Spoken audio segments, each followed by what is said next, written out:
Right. So, okay. So let me bring that up. I personally think, I think that too many people are trying to prolong the Amazon to Walmart drop shipping. So I think a lot of influencers are being a bit disingenuous in teaching to drop ship from Amazon to Walmart when the math and the you break in too many rules when you drop ship from Amazon to Walmart. We all know this is a gray area. We try to not break rules to make money with retail arbitrage, right? But I think the Amazon to Walmart game is over, and no one is just saying that. Dropship Tyler brought it up, but I also think that my personal fear, because I've been in this so long, is that Walmart, in my opinion, is still a huge opportunity, but it's not going to work with Amazon. And I am not in the software business anymore per se. I do marketing for like just FBM Fox right now. I interview a lot of you guys, and that interests me a lot, right?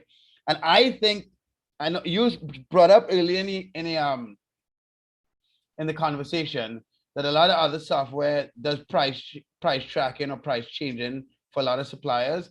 But I think that we need, when I say we the community of drop shippers needs a tool that is dependable and still expands a bit on suppliers and Totally. systematically stays away from Amazon. Because I think, no, and let me explain why. I've been in the software side of things, and on the software side of things, you get a lot of insights, and because you have a lot more data, and a lot of others. What interests me about you guys is that you guys build quality software and kind of stick to what you could do.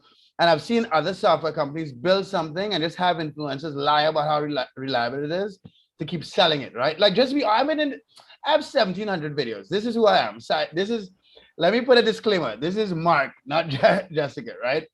But I think that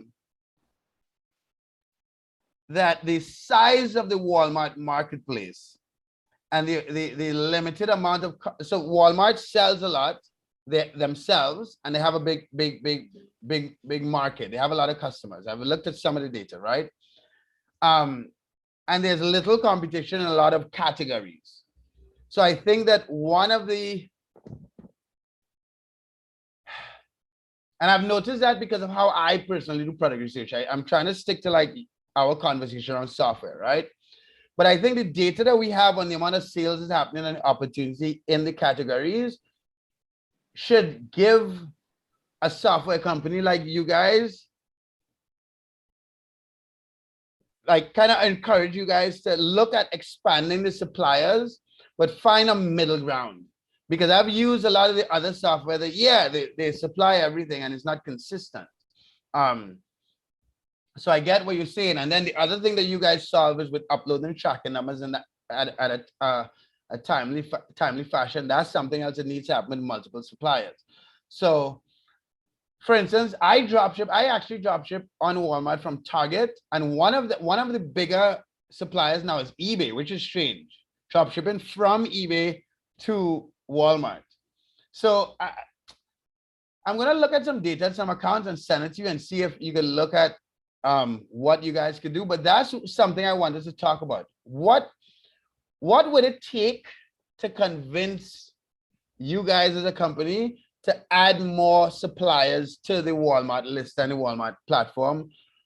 Because I feel like what happened recently with a lot of the accounts getting suspended, a lot of software companies are looking at, with good reason, right? Like I'm not saying that like Walmart is a kind of a minefield because it's new. When eBay was new, they keep changing and people get suspended and they come back, they get suspended and they come back.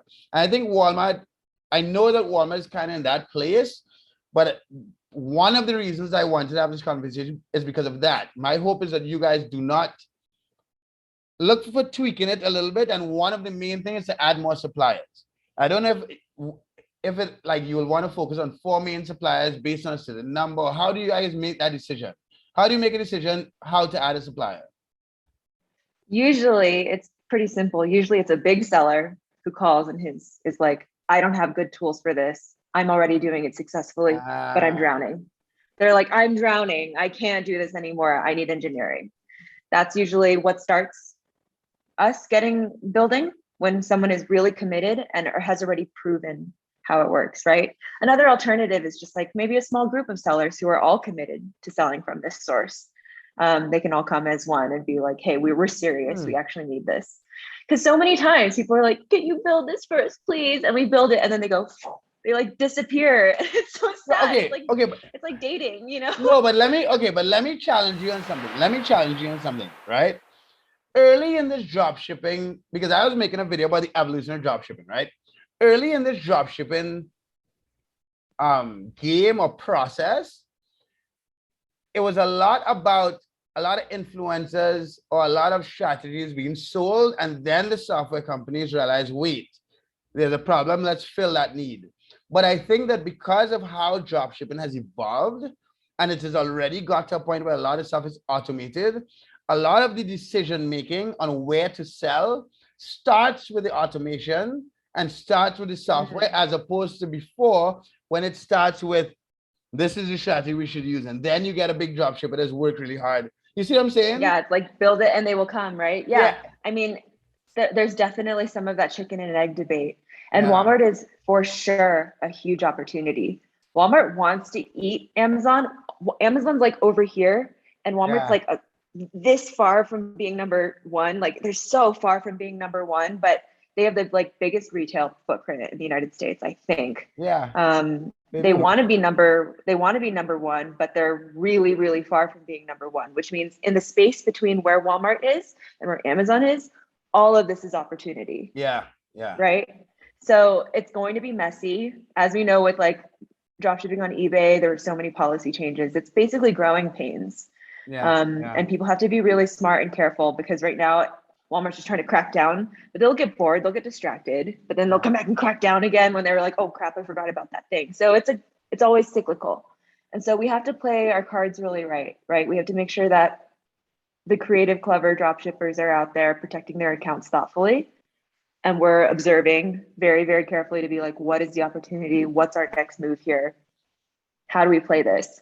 There's so much opportunity to sell on Walmart. We just don't know what the landscape looks like right now. As far as we know, it's just full of lions and alligators, you know? Like we need those lions and alligators to like go do something else for a second while we figure out our strategy.